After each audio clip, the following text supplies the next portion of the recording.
The following episode was originally recorded for a private podcast as part of the Equipped for Life course.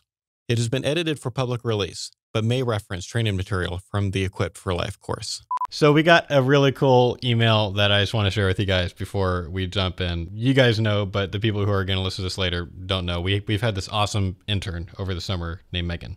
And I met Megan in Ohio because I spoke at the Students for Life Leadership Summit, which was one of my favorite leadership summits I've ever done, because after I was done speaking, someone got up and was like, I've taken the course. I want you all to know that it was awesome. And this is why we're doing so much outreach. And some other person was like, yeah, we take the course too. And it's awesome. So it's kind of like that scene from the end of, what's that movie that I'm thinking of, where like they get on their desks?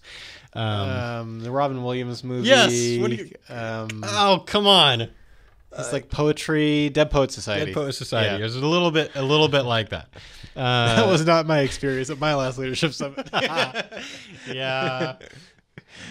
We won't go there.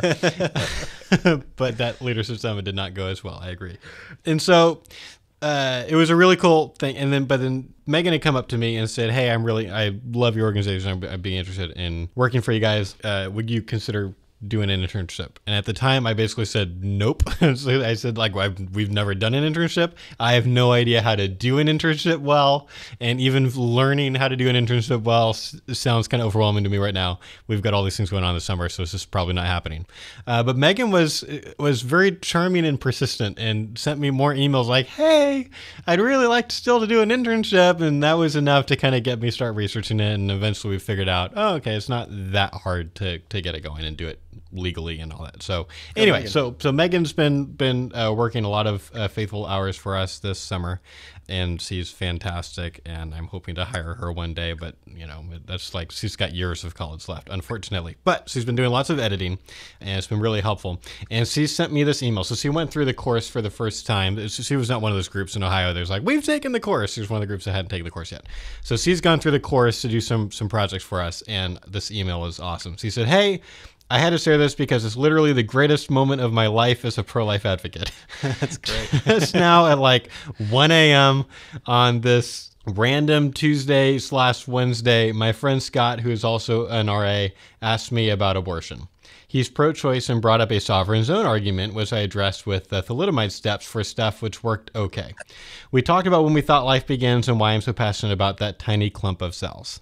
I used some of the snippets from the extended discussion about the equal rights argument that we had over lunch recently, and his mind was pretty blown. I trotted out a toddler and discussed why I felt like justifying abortion for others was wrong. I compared it to condoning racism and lynching because he had a full day RA seminar on political correctness, and the conversation just went really well. He didn't admit that his mind was changed or that he was suddenly pro-life, but he definitely walked away with some sort of change. He actually thanked me for our conversation. I don't know. I'm super excited and I have to be up for like 4 more hours and just felt like I needed to share. Thanks for caring enough about the pro-life movement to create the course. It has honestly changed my outlook on pro-life activism completely. I'm now going to go edit your podcast. I just thought that was awesome. I think every once in a while we've got to, kind of celebrate those moments that we have where you suddenly end up able to have a conversation with someone, and being equipped to do so is really helpful. So anyway, okay. Very exciting. We've got multiple listener mail questions. We were planning on getting to these a couple of episodes ago when we recorded the discussion about graphic images, and then that discussion, instead of being like a half an hour, which was like in my head what it was going to be, was like an hour and a half, and so we stopped. Longer. And now it's time to get to these other listener mail questions. So without further ado, Jim Burke asked a question about fetus tunnel vision, and this is what he said. For the longest time, I assumed pro-lifers like myself were the most likely to engage in fetus tunnel vision.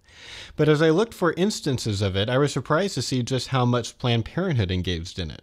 When there's a tragedy, Planned Parenthood or their CEO often makes strained efforts to tie in abortion or reproductive rights into the unrelated news item. Although I already recognized how bad such tunnel vision can be, Cecile Richards' tweet on July 6th of last year served as a mirror that showed how it looks to people who aren't on our side when we demonstrate such tunnel vision in our efforts. So before I read the tweet, I want Tim to give some background, because you had looked more into this issue when it was in the news than I had. So this tweet refers to the police shooting of Alton Sterling. Can you just kind of summarize real quick what happened there? Yeah, so Alton Sterling is a black man who was shot by police in I think July 2016. and he was outside of a convenience store, like selling CDs, and reportedly he had a gun or was waving a gun around. We don't know that, but for that reason, the police were called, and the police came onto the scene. There was some kind of a scuffle with Sterling. I'm not clear on what exactly that was, but he ended up on the ground with he was pinned down with a couple of police officers, and someone shouted, "He's got a gun," and then shots were fired. And I don't know what happened there. My impression is that when he died, he didn't have a gun. I don't know if he lost the gun or that was a mistake on the part of the police officers. I'm not sure, but that's the basic gist of what happened. So it's this kind of weird situation. There were definitely false things that were being said about this case. People saying he was shot for selling CDs or for being black or something. That's definitely not what happened. He had a gun at one point anyway, and that's why the police were called. And there was some kind of he was not being cooperative with the police thing that was going on. Right. Not to say that the fact that he was being uncooperative justifies him being shot or something, but weird, different stories going on. And I don't know what ultimately came of that. I would assume, based on the fact that I haven't heard otherwise, that no one was prosecuted in that case, but I'm not positive. Okay. That's the basic gist. Okay. So Cecile Richards, on the day after the shooting, tweeted this: "I stand with the people of Baton Rouge in calling for justice for Alton Sterling. We must work to ensure that people of color are safe and have reproductive justice." End quote. So Jim was asking about this tweet, that it kind of feels like Cecile Richards often has kind of abortion tunnel vision or something like that. That's such a weird tweet. So yeah, before I even get into my response, reproductive justice have to do with Alton Sterling shooting? Yeah, I just don't understand this tweet. Talking about throwing in's an oddball. Yeah, I think, well, it feels like when I first saw it, it felt to me like one of those, and this happens a lot. I wouldn't expect it from Cecile Richards because I generally think of Cecile Richards as being someone who is extremely good at her job. I think of her as, I think she's intelligent. And at least there are parts of her job that I think she's really, really good at and frustratingly good at. That's my perspective. There might be pro-lifers who think that she's awful at her job, and I'm open to an argument. But I've watched her in certain situations, and generally I've been like, man, she's really good at what she does. But this felt to me like one of those cringy, like nonprofits sometimes just want to get in front of people as often as possible, and so kind of hijack the news and do a little bit of something like virtue signaling or something like that, like, hey, we care about this too, and hey, it's like and I think maybe I've even done this once or twice as I've been trying to figure out how to do Facebook at ERI, and I don't do it anymore, but I think at least once I also had done like a happy Memorial Day, or thanks to the troops, some kind of a thing, because everybody was doing it. Every pro-life page had an American flag picture that day, and I was like, well, we should do that if everyone else is doing it. And then I'm almost positive if you look through our Facebook history, you can find at least one case of that. But we haven't done it in a long time because this feels like, why does everybody have to say Merry Christmas on December 25th if they're a nonprofit page, or why does everyone have to say Happy Memorial or whatever? It just feels like it's a really interesting thing that you're bringing up. It's this is weird reverse pressure of virtue signaling. So this has been in my mind, this was in my mind this morning because the whole Charlottesville thing happened with it's the alt-right march, and someone crashed a car into somebody and killed somebody. We're literally recording this 2 days after that happened. Yeah, so I was just off of social media for the whole weekend, and so I get back on my Facebook. It's man, Facebook is only talking about one thing, for 100 posts. And some of those posts are really good. There was a GIF of Captain Von Trapp tearing the Nazi flag in half that a bunch of people were sharing, just tearing the Nazi flag in half over and over. I missed that. That was pretty good. But I had no idea what was going on, and it occurred to me, I wonder if people are going to think that I'm supporting these guys because I didn't openly say I denounce the alt-right racists. I wasn't on social media. Right. And I think that's kind of there's a weird thing there. I think if anyone thinks, man, a given person didn't denounce a racist act, therefore they're probably supporting the racist act. There's something kind of strange there. That's off. It's definitely off. On the other hand, there is something appropriate about like it's good for pro-life groups to denounce like specifically pro-life people going and shooting abortion doctors or something, Right. because it's really important that we're really, really clear. Right. But it's not fair to assume that the other person doesn't care about the troops, Right. because they just don't post on Facebook that day, right? Right. I just got to a point where it just felt like that awkward thing that people do on Facebook sometimes, where it's like, you know, some really bad thing happens and then they respond, thoughts and prayers, and it's just like there's a comedian that has a whole bit on the thoughts and prayers thing, and his basic thesis is like, it's basically people a lot of times saying like they're not doing anything, they're just saying thoughts and prayers on Facebook, which is sort of like saying, don't forget about me today. And it's just like this kind of like, why does everybody have to say this thing on Facebook?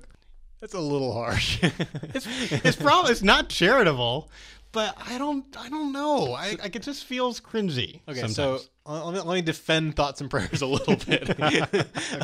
So I think some of that is absolutely the case. I think like the way human nature is, the way that we're wired, and we're so focused on what people think of us, especially when we're on Facebook. Like Facebook is designed that way to make us be thinking about our own personal image. Right. I think it seems very, very likely true that is sometimes what's going on when people say thoughts and prayers. Right. It's like, I want to make sure everyone knows that that I care and that I'm a good person. Right.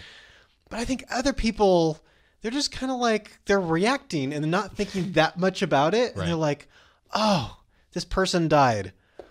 I want to pray for them. I'm just kind of like thinking of Facebook as a community. I'm just throwing out that I'm praying for them. And it's not, I want to make sure people Right. are thinking about me instead of someone that died. I agree. Sometimes that's what's going on, which means that I have I don't know what to do with my feelings about this, because like I want to be charitable. Yeah. And I think sometimes people are super authentic when they say, you know, little things on Facebook. And I think some other people are not, and I can usually not tell which one it is. And so it just becomes Facebook noise to me. It's just noise. That's fair.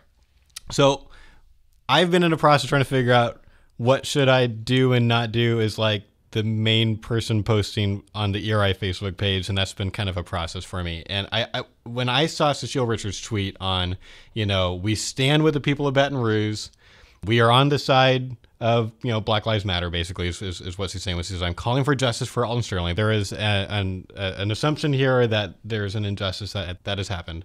And I imagine people didn't know that much within 24 hours of what was going on. And then their next sentence is, we must work to ensure that people of color are safe and have reproductive justice. It's just like, you're doing this kind of, it feels like a virtue signaling thing, but then also injecting this completely other topic, which is the Planned Parenthood topic, although ironically she wants to act like it's not the Planned Parenthood topic. But she's tying justice to reproductive justice. What she means is abortion needs to be illegal. And like the fact that your phrase for that is reproductive justice, and you just use the word justice to refer to the killing of Alton Sterling. Right. Those two things don't tie together well, even though they share the word justice. Right. It's really weak. I think it's really a terrible tweet. So, like we try to be good at getting into pro-choice people's shoes. Do you think pro-choice people would see this as a cringy tweet? If I were pro-choice, I would see it as a cringy tweet, and maybe that's not fair. And I'm not coming into this with a blank slate or anything. This seems like a cringy case of abortion tunnel vision or something like that to me. Whether they react negatively to her, I don't know. I think we've talked about Planned Parenthood before and people's kind of emotional attachments to Planned Parenthood. Right. I think I'd be surprised if very many pro-choice people were that bothered by this tweet. I haven't looked at like the responses and things. I'm sure people will respond negatively to anything Cecile Richards says on Twitter anyway, so that would be kind of hard to figure out. But I would be very surprised to learn that more than 5% of people had any negative response to that tweet from the pro-choice side. Yeah. Jacob? Yeah, I could say with a pretty good bit of confidence that yes, I would be tweaked by that if I were a pro-choice person. The reason I can say that is because there are so many pro-life tweets and memes that go out there that just they make me cringe. It's just not. Yeah. It's not well thought out. Just like I feel like this Cecile Richardson wasn't. Now to be fair though, I didn't attack Cecile on this one, and I don't attack other pro-life people on theirs either, because I don't want to give them any more of a platform. I try to prop up the people that I think are doing well, and I don't address the people I don't think are doing well. I just ignore them. Yeah. So I had asked Jim, like, if he thought it was equally or more or less harmful when pro-choice leaders engaged in fetus tunnel vision as compared to when pro-life advocates or leaders engaged in it. He said, many, if not a majority of people who are on the same side of an issue either don't think about it or rally behind it, sharing posts if it's in social media, etc. A few on the same side recognize the awkwardness, but the people on the other side think they are crazy. It's the old our side can do no wrong, while the other side is evil and always wrong mentality. And then Jim goes on. He says, as for harm, there are a few interpretations of harm that you might have meant, and it's actually good to explore each of them. Harm to their cause. I think both sides can lose some support, but abortion providers are expected to be marketing, but might appear to be stretching things a bit. Pro-lifers come across as weird, lose followers, and the people who rally behind those messages ingrain in each other the idea that sharing such messages is a good thing, thus perpetuating methods that fail to connect with the average person and harming the cause. Pro-choice people don't seem like they would have as much of an opportunity to do this as an individual. It's more likely they will try to tie things to health causes, gender causes, etc. I don't think it's been ingrained enough in the pro-choice movement to say as much about it. But it would make them look weird and similarly hurt their cause if they did it more. As far as harm beyond one's cause, when pro-lifers cause people to think we're crazy and they pay more attention to other messages, it may build support for abortion, and thus the harms inherent to abortion, whereas it's the opposite when abortion advocates do it.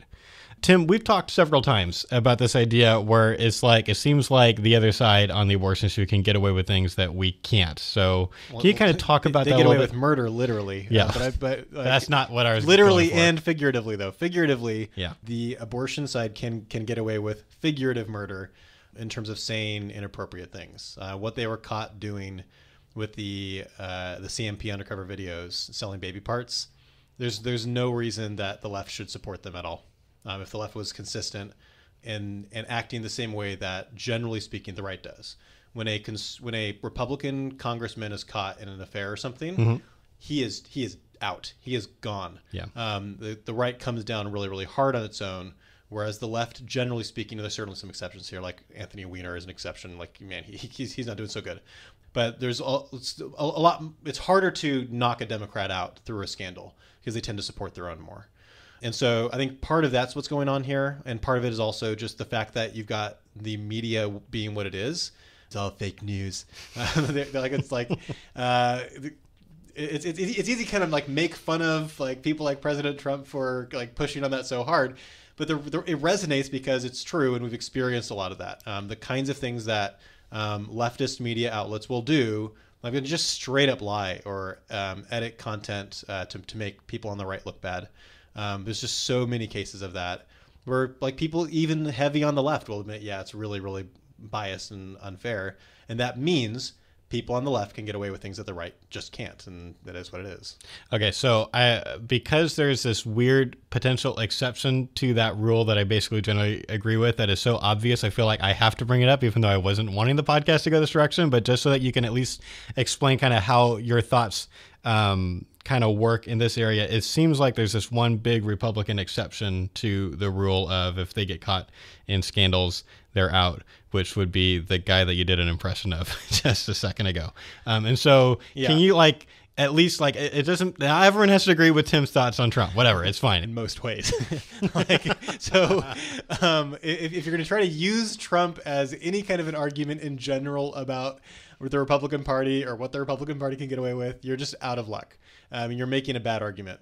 Trump is a very, very strange exception for a lot of different reasons. Some of that is the fact that it was a presidential run, and so that means that there's a lot to lose. Mm-hmm. Like we're going to lose Supreme Court justices over this kind of thing going on. Right. Where like the Republican Party, even after the tape came out where he made that horrible remark, like the Republican Party is not going to like denounce their guy 2 weeks before the presidential election. That's asking a lot. Whereas if a given Republican sitting congressman gets caught, say, all right, he's done. I don't have examples on hand, but I could look for examples. And that's like the stakes are so different, and also Trump is just such a weird case where people reacted so differently in general to him than they react to normal politicians. We should have a weird exception here. Yeah, I think I agree. Jacob, do you have anything to add on? Like, would you agree with what Tim described as there seems this to be this general rule that Republican politicians or people on the right won't usually get away with the kinds of things that people on the left will get away with? And if so, do you have a sense for why? Any guesses as to why that is? I used to think so, and I want to agree with Tim, but I currently don't think I do. I think we're in the more right, the right wing area, and we see these things and think that, okay, they're getting away with those things. I have made a real effort on my social media, and I've tried to find gracious on both sides organizations. I'm trying to get a more balanced view, and I really want to understand how the left, the liberal side of things thinks, and how they see things, and just seeing the things that they're putting out and saying. They feel very strongly, as we do, that their people are really pushed. I think that in looking at their stuff and really trying to be objective, it looks like a lot of the right-wing stuff really is more under fire. You can't get away with as much. Just when you look at public colleges and who is allowed to go speak there and who has had their speaking privileges taken away from some little thing, I think speaks a lot about that. So I would say that the left certainly doesn't believe that they can get away with as much. We might think so. I don't think they view it that way. And I used to think that they got away with a lot more than they do, but seeing how they're attacked on various things, I don't believe that as strongly anymore.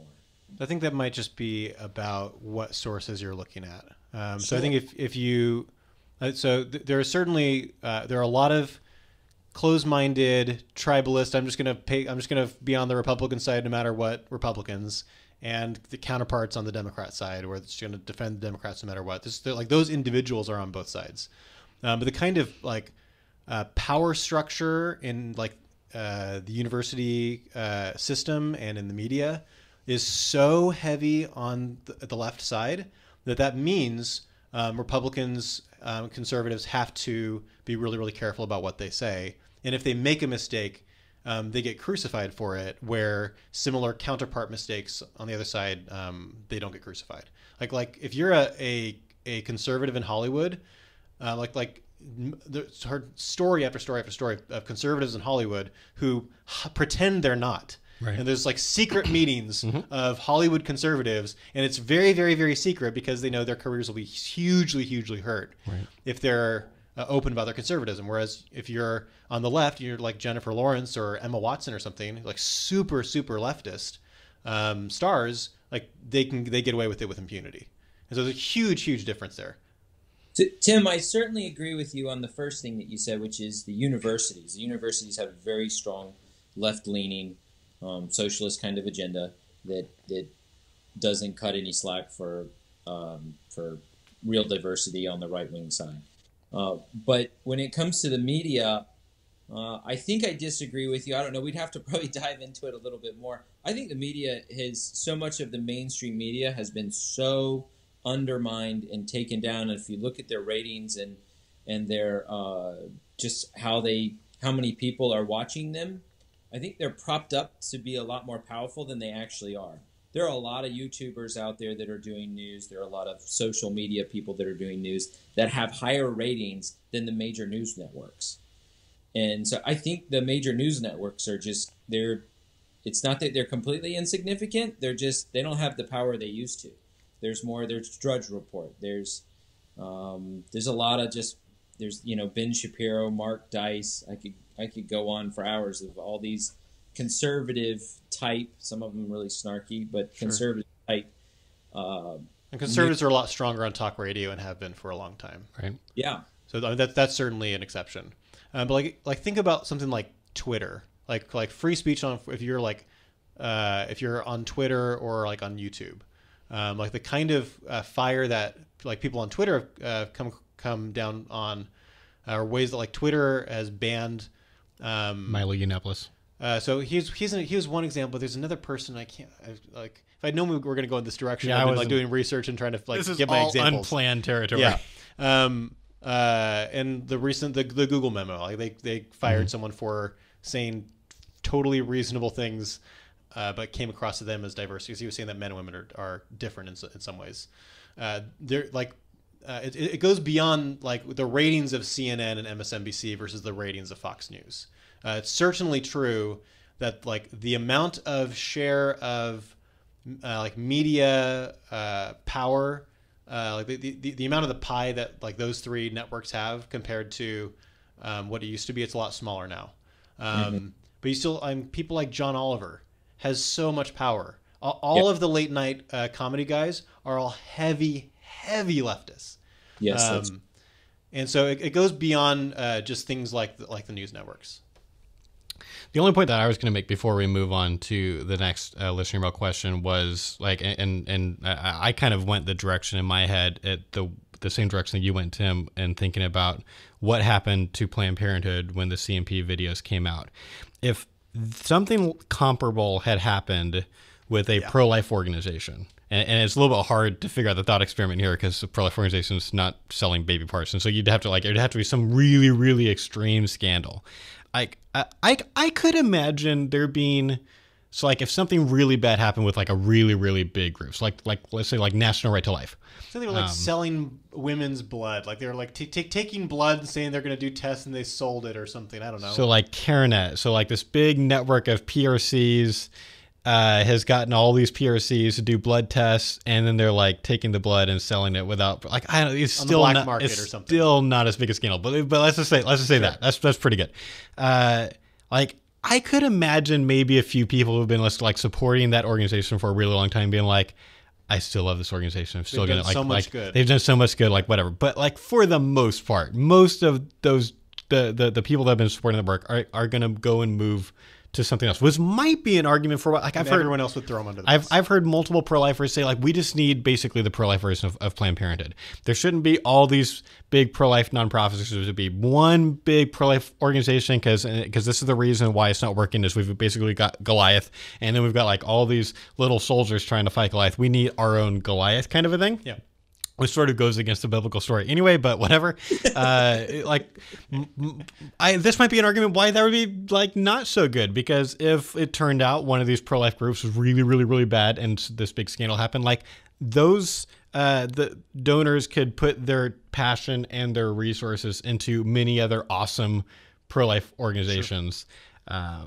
But I just can't imagine any pro-life group, any one pro-life group surviving the kind of like one of multiple scandals that Planned Parenthood has survived. So there's some kind of a difference thing happening, but I agree it's complicated, and we're not going to resolve whatever disagreement is happening because it would take us so much longer to figure out exactly what, if anything, you guys disagree on. We're talking about sometimes different categories. So we're just going to move on. There's really good people on the left and really good people on the right. This isn't intended as a conservatives are the best and liberals are all evil. That's not what it is. Right. It's not what we're saying. We're moving on. I thought this was a really interesting question. So there's a comment from someone who's done a lot of comments, and I'm really hoping I pronounce your name correctly. I think it's Nadia is the way it's pronounced. I'm not positive about that, and I apologize right now if I got it wrong. But under the rephrase what they said lesson in Module 2, we're talking about kind of making sure that we're not straw manning. So take what they said, rephrase it back to them, and see if you got it right before you move on. She wrote this comment. She said, I think it might be really easy to get into an argument about what they said if they correct you when you rephrase it. Not if you just misunderstand, but if they start changing their views, like maybe it came out wrong, or maybe hearing it exposes some problem they want to fix, or maybe they're just trying to be difficult. Probably it's just a good rule of thumb to accept whatever corrections and ask clarifying questions to see if it's right, I'm guessing. But I think it might take some practice and discipline since it's easy to go into argument mode. Like, that's not what I meant. And then I say, but you said X, and that means, and what C writes is, i.e. what we did in law school, aka the thing that made all of our families annoyed at holidays, end quote. That's funny. So what happens if you try to rephrase what they said and you know you did a really good job, but they like upon hearing it, they're like, oh, that's a problem. So then they do this, like they insta-correct their view and kind of like, and say, no, you got it wrong. What I meant was this. And like, and they kind of jump to this more reasonable version of what they said. And that's not what I said. What I meant all along is this much more reasonable thing. Right. Yeah. How should we feel about that? I've got some thoughts, but I want to jump to you both first. Jacob. Yeah, I completely let them recorrect. I want to be really gracious with people because I do this kind of thing. Like for a lot of people, this is the first time they've really been able to think through it. Mm-hmm. And you're talking to them about this subject abortion, which is really hot and contested. And most people, in my experience, haven't thought about it that much. And most of them have talked about it very little. So the first time I do something, I mess up a lot. My thoughts aren't clear. I don't know how to get these words out. And I'm going to stumble a lot. And I hope that someone is gracious with me and helping me kind of think through it and at least clarifying my view. So I really want to do that for other people. So I don't want to say blood pressure, but like my antennas jumped up when she had this in here. But you said, I never say that. I never say, but it's like throwing away everything that they said before. I'm saying none of that matters. What matters is what I'm about to say. And then you said, no, I'm not saying that. I'm going to say, okay, I might say something like, all right, I think I may have misunderstood what you were saying there. What I thought you were saying a minute ago is blah, blah, blah. Mm-hmm. And it seems like, and I just want to be clear because I'm a little bit confused. Like maybe that, but I'm not going to push that really hard.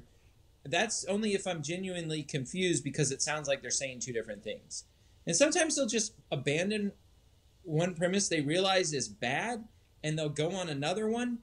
And I want to allow them to do that, especially if the second premise that they're jumping to is just a better thinking process than the first one. They're moving in a good direction. They might not be there yet, but let's just let them work through and just keep them talking, keep them going, and keep throwing out ideas. I mean, I know you guys do it, and I do it. I will try to restate their argument better than they did. I'll try to give them a stronger position when I've articulated it to them so they can really go, wow, he really is listening. He understands this issue, and that's a better argument than I have. And, oh, crap, I just got a good argument from a pro-lifer. This doesn't work. So anyway, that's my quick thoughts on that. Yeah, this is going to be less interesting. I totally agree. Right. This is hard. Jacob just said all the things that I wrote down too. Well, I've got things to say. Okay. I think there's a certain kind of injustice that's happened if they said a given thing, you responded to that thing, and then they change it, and they won't admit it. Like that's not good intellectual virtue. Right. So like if you're on that end, it's much more intellectually virtuous and better for the conversation to say, I think you're right. Well, can I adjust my view? I think you're right. The first thing that I said was wrong, but I still think you're wrong. Here's a second try. Take two at defeating your argument. And just admit that it's a different thing that you're saying. Right. That's much better for the conversation. It's better for you because you're a better, more virtuous person. It's better for them because they're going to not feel frustrated at your like lack of justice or something. But if you're on the receiving end of the injustice, just take the hit. It's not worth it. Right. Like people hate being wrong. They don't want to admit that they were wrong. Right.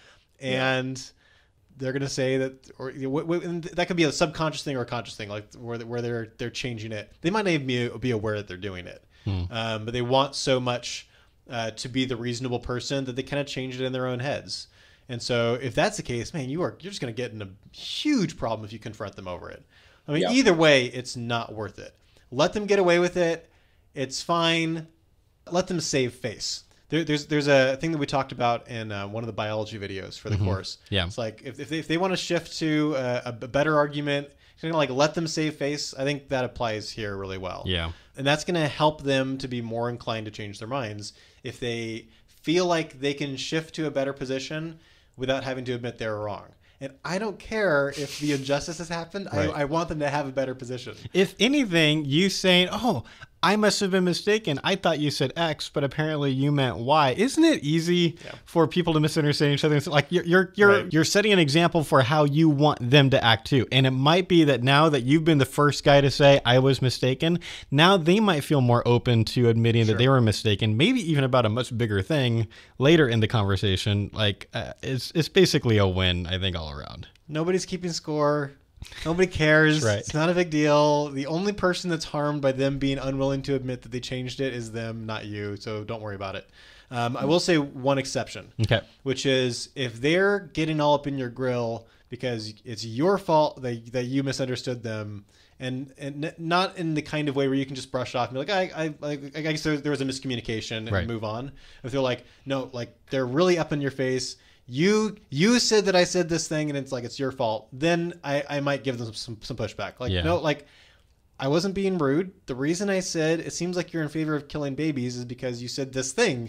You said you think that the unborn is a baby and if you think it's okay to kill them. Like therefore it sounds like that it was a thing that you were in favor of. I'm glad you've clarified now, but that's why it sounded that way. Like there are certain circumstances where depending on the kind of like if they're attacking you, it's appropriate to clarify, here's why I came to the conclusion that I did based on what you said. Yeah. But in general, if we can just move on, I'd rather just move on. Right. And at that point, even if you do that and they keep on attacking you because they're just like, okay, awesome, I've found my opportunity to kind of, show off and be all aggressive with this pro-lifer, just leave. Just don't be part of this conversation. You're not going to get anywhere with a person like that. So I had this kind of little back and forth with Nadia on that. I basically said the same things that you guys just said, so I'm not going to repeat what I wrote.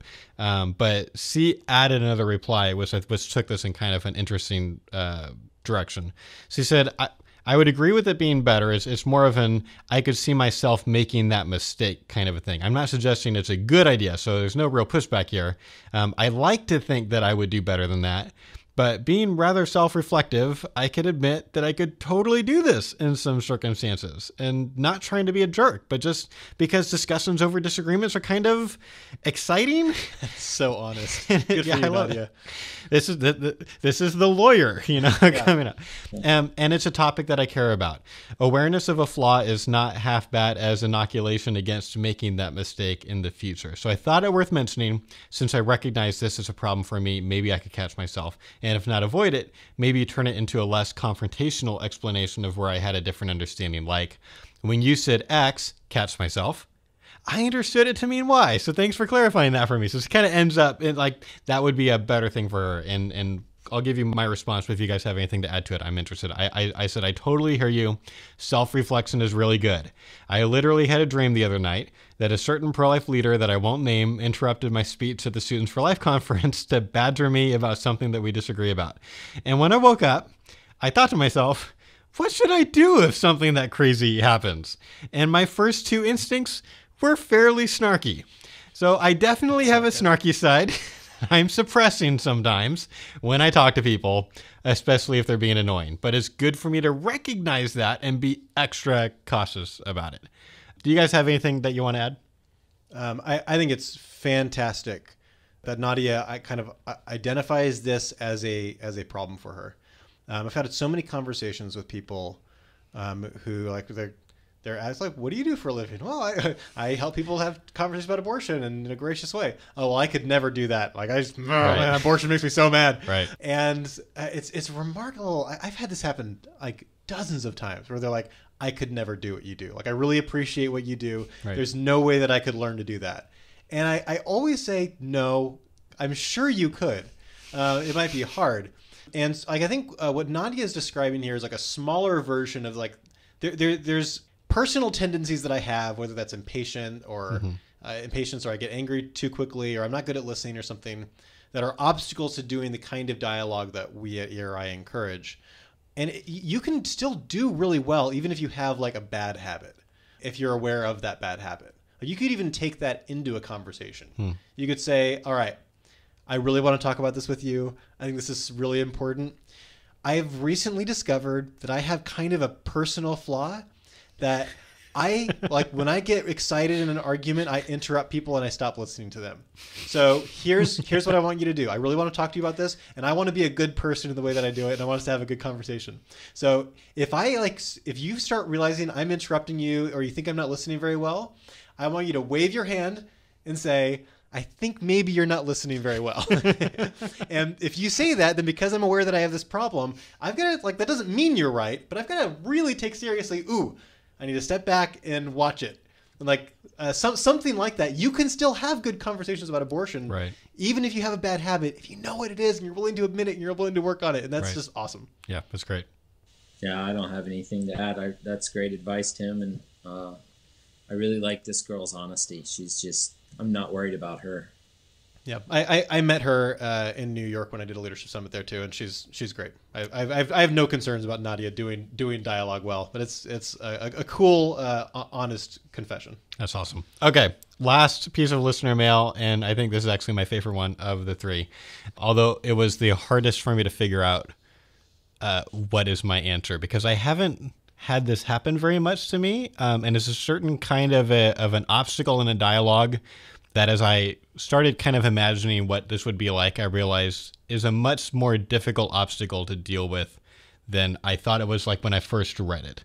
So I definitely want us to talk about this. But this is emailed to me and the person wanted to remain anonymous. So this is from Anonymous. I was wondering, since you're coming out with another podcast next week, if you'd be inclined to answer an apologetics dilemma that I have found myself in this past year. What to do if somebody simply says, let's agree to disagree? Should we just acknowledge the conversation is over and let it be done? Or should we add a bit to show that we are not okay with staying lukewarm in regard to abortion while at the same time remaining respectful? Wonderful question. So I thought about this for days. Like, what would I do if this happened? I literally don't think this has ever happened to me. I've been on campuses a lot, and I've had people say, I've got to go to class. And maybe sometimes that's basically what they meant is let's agree to disagree. I'm going to go to the cafeteria. That might have happened. But I don't think I've literally had someone say these words. I've had people say let's agree to disagree and other topics like that. But something like this, I just hadn't. So it's spent a lot of time thinking about it. But I had this thought. So there's this kind of awkward thing that happened to me about a month ago at a kind of a park picnic event that my church had. So I'm relatively new to my church. And, trying to get involved, still trying to get to know people. A bunch of the people there still don't know what I do. And I'm not trying to make it a big deal because I don't want my new friends to think that I'm fundraising right off the bat with them and stuff like that. So I'm just I'm trying to kind of play it slow and just serve the church, in the music department and just be around and try to make friends with people.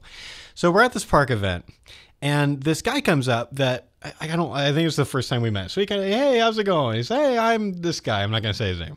But he says, so what do you do for a living? And I said, I try to, help pro-lifers to be less weird and more like Jesus or something like that. And he wants to get into an abortion debate, really bad. He's pro-choice? Yeah, kind of. Okay. Somewhat, I don't know what he would call himself, but certainly he doesn't think about abortion the way that I do. He's somewhat pro-choice. And so I'm not wanting this to become this big thing. It's for a park. There's kids around, but he's really wanting to have the debate. So we kind of have a back and forth a little bit. And he's not a great listener.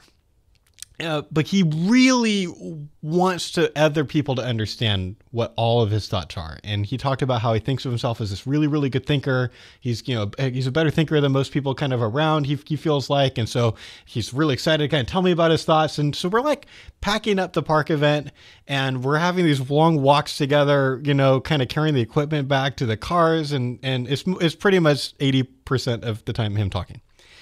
But I threw out a couple of kind of clarification questions and a couple of kind of thought experiments. I tried out a toddler at least once. And in ways that I thought were really, really effective, really good, a big blow to the argument that he's making. And he didn't really get it. He didn't really see it that way. He didn't I think see the power of the thought. And just kind of it's just like, fine, it's not that big of a, it's just like, it was just kind of this awkward conversation. So here's the thing. I felt emotionally done with this conversation before long. You know what I mean? Oh, you said let's agree to disagree. No, I didn't. That's where the story feels like it's going. It's not.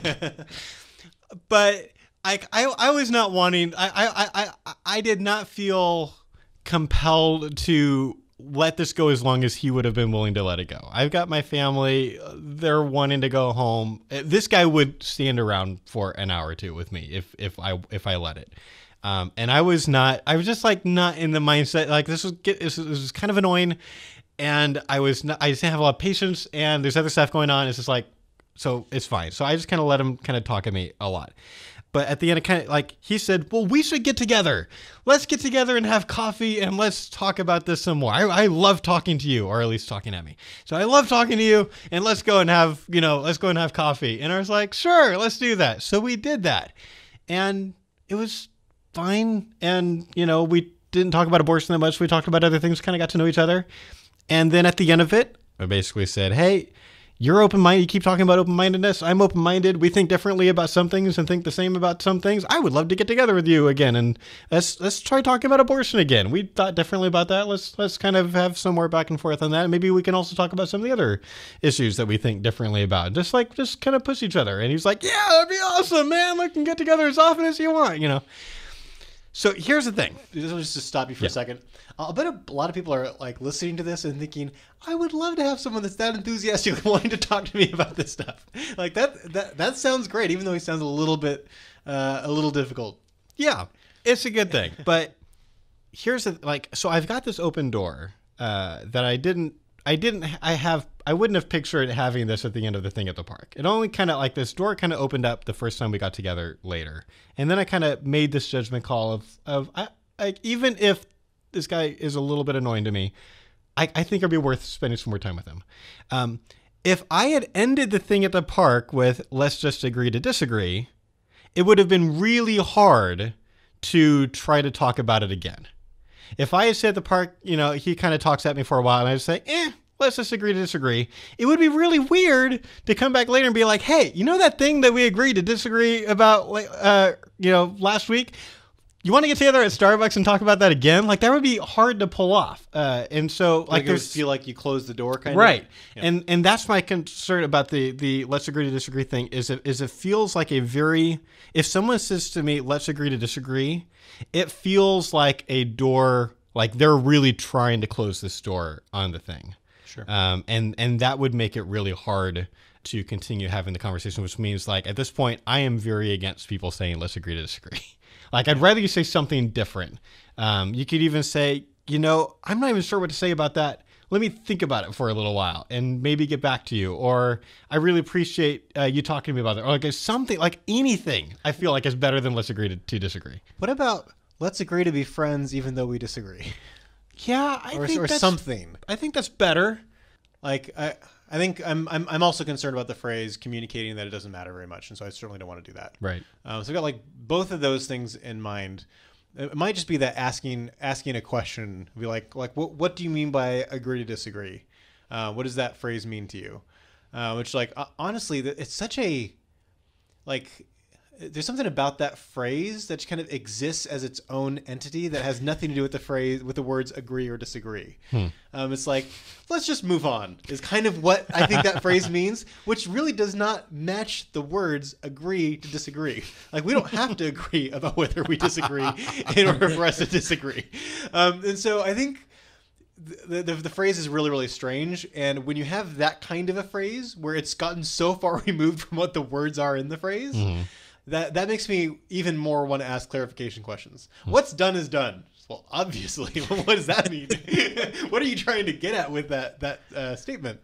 And so I'd be very inclined to ask clarification questions. So when you say let's agree to disagree, what are you wanting me to agree to do with you? Certainly we disagree. Do you want to never talk about it with me again? Like, if you don't want to ever talk about it with me again, like, that's okay. I'm not going to be rude. I'd be happy to talk about it with you some other time. If what you mean is you've had enough for today, then that's cool. I've had enough for today too. Let's talk about something else. And like maybe something like that would be a good way to go. Well, I've had this happen in two different kinds of situations. The first happens pretty regularly, and the second used to happen and really doesn't anymore. I don't think it has happened at all. But I'm not referring to when I say it to them, because I almost never do. I have said it to people, and there are times where I've said it to people, and I don't regret it, just because there's some kind of stubbornness or just blind that I just can't get around, and I've tried really hard, and for some reason the conversation's not ending, but we are literally not getting anywhere. We're just stuck. And it's like, I've got to end this conversation. I'm just not getting anywhere with this person. I say that, but then one time, I almost would have said this line to a homeless guy that I was witnessing to on the side of the road. And I didn't. There was another minister that was there with me. And I didn't say this, let's just agree to disagree. I just decided I'm just going to keep on loving this guy and keep on working with it. And it was amazing the changes that he went through. And I ended up speaking to him for 3.5 hours with this other minister. And in the first half hour, I thought, this is not going to go anywhere. And then the conversation really went in a good direction. He really made some big steps forward. But it kind of needed me to just be stubborn and keep on going through some things and not just giving up and going, well, let's just agree to disagree.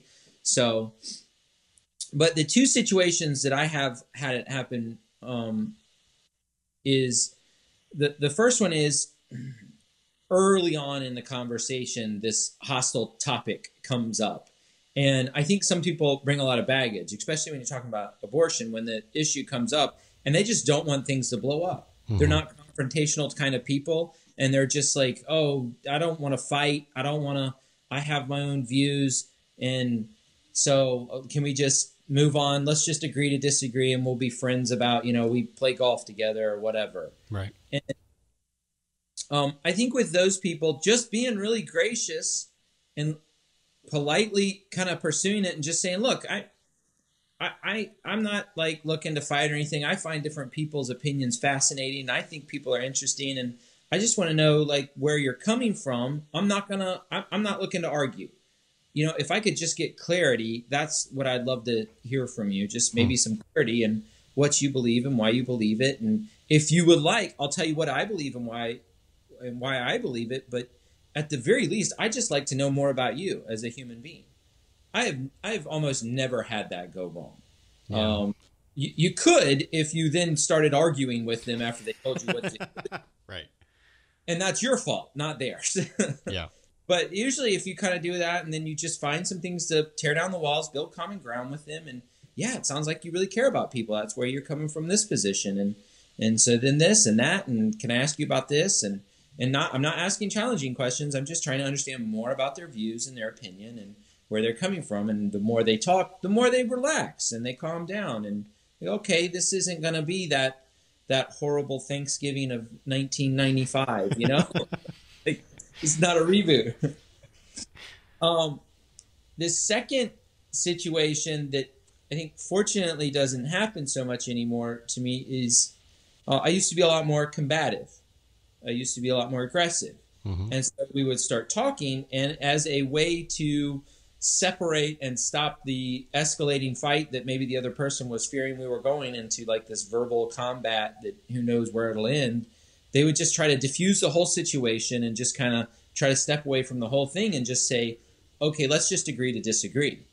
And I think we really need to take that in as a very nice way for them to rebuke us in how we're talking to them. We need to really reflect on, how could I have made that person more comfortable in that conversation to where they didn't feel like they had to end it that way. They didn't feel like they had to go to the point. Like when I've had to do that with other people, it's because they were just so bad. I couldn't move forward in a positive direction in the conversation. Like I didn't see anything productive coming. And I think that's what happened to some people I've talked to. that I've gotten the conversation going in a bad direction. They knew it, and they just went, I don't want to be here. I don't want to do this. Let's just separate from this. Certainly, there are other situations. Those are the two I'm familiar with. I think the idea of anytime someone has used these words, you need to do a self-check later of how did I act in this conversation that might have caused them to say that versus like a more productive way of ending the conversation is awesome. I think it's great. It seems like let's agree to disagree. Like there's different kinds of circumstances that cause it. So like Jacob, it seems like you're particularly concerned about it coming because things are tense and uncomfortable, and it means something like let's agree to disagree without like throwing punches, like that kind of version of let's agree to disagree. And I think my experience with that phrase has been more along the lines of, I don't want to talk about this with you anymore. Can we just agree to end our conversation? And not because it's been like tense or it's like escalating, but because either the person's like feeling like they're not doing well in the argument, or it's a conversation where like clearly people are kind of talking past each other. Like we're kind of like going back and forth in comments or emails, and we're not making headway. Like for some reason, we're not getting there. And so agree to disagree is like, I give up. Like we can't communicate well. And so I think how you should respond to that particular very, very strange, ambiguous phrase has a lot to do with what those circumstances are. If the person is kind of retreating, like you're making good points and they're ignoring them, and like they're kind of like, it's kind of seems like they just don't want to have to respond to your argument, so they're saying let's agree to disagree. I don't want to completely like let up the pressure and say, yeah, maybe we'll talk about it some other time. I want to say something like, it's fine to kind of close the conversation for now and talk about something else. I think this really does matter. I'd really like to get an answer to this question at some point from you, but maybe that'd be better on some other day. Yeah. Like leave open a door, try to be friendly about it, but I don't want to be like, yeah, we don't have to talk about this ever again, right. Or like completely let them off the hook. Although even that is a judgment call. If it's someone that you don't know very well, if it's your first conversation with someone about this thing, then I'd be more inclined to kind of like ambiguously move on and then maybe later on return to it, because I've never said that I wouldn't. But that's a judgment call. Yeah. Okay. That's the episode for today. Josh, can I add, we'd love to hear anybody that has any success stories or anything. We just love hearing those. So if you've successfully used our course or any part of it, or we've been helpful to you, please share it with us. We'd love to hear about it. Yep, that's true. Every once in a while, I get these really cool stories and get to blast out to the rest of the staff. I'm like, hey, this is cool. And just like let it be, and we just all be encouraged by it.